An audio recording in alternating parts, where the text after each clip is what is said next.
కూటమి ప్రభుత్వం సాగునీటి ప్రాజెక్టులపై నిర్లక్ష్యంగా వ్యవహరిస్తోందని రాయలసీమ సాగునీటి సాధన సమితి సభ్యులు బోజ్జ దశరథరామిరెడ్డి, మాజీ మంత్రి వడ్డే శోభనాద్రీశ్వరరావు విమర్శించారు. కర్నూలులో రాయలసీమ సాగునీటి సాధన సమితి ఆధ్వర్యంలో సమావేశం నిర్వహించారు. రాష్ట్రంలో రాయలసీమ ప్రాంతం అత్యంత వెనుకబడిన ప్రాంతమని చెప్పారు. కర్నూలు జిల్లాలో గుండ్రేవుల వేదవతి ప్రాజెక్టు పూర్తి చేయాలని డిమాండ్ చేస్తున్న చంద్రబాబు మాత్రం అమరావతి జపం చేస్తున్నారని మండిపడ్డారు. తక్షణమే సీమలోని ప్రాజెక్టులు పూర్తి చేసి శ్రీశైలంలోనే కృష్ణా బోర్డు ఆఫీస్ ఏర్పాటు చేయాలని డిమాండ్ చేశారు.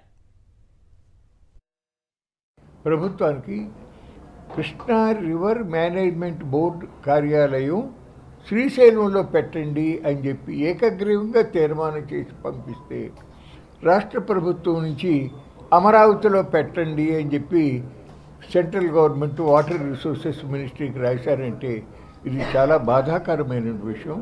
ఇది సరైన నిర్ణయం కాదు.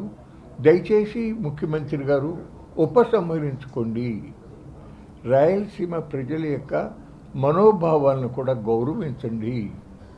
రాష్ట్రంలో అన్ని ప్రాంతాలలో ప్రజలకి కూడా ఒక ఆత్మసంతృప్తి కలిగే విధంగా వ్యవహరించాల్సిన అవసరం ఉంది. ఏకపక్షంగా మీరు నిర్ణయాలు తీసుకోవటం ఎంత మాత్రం కూడా తగదు.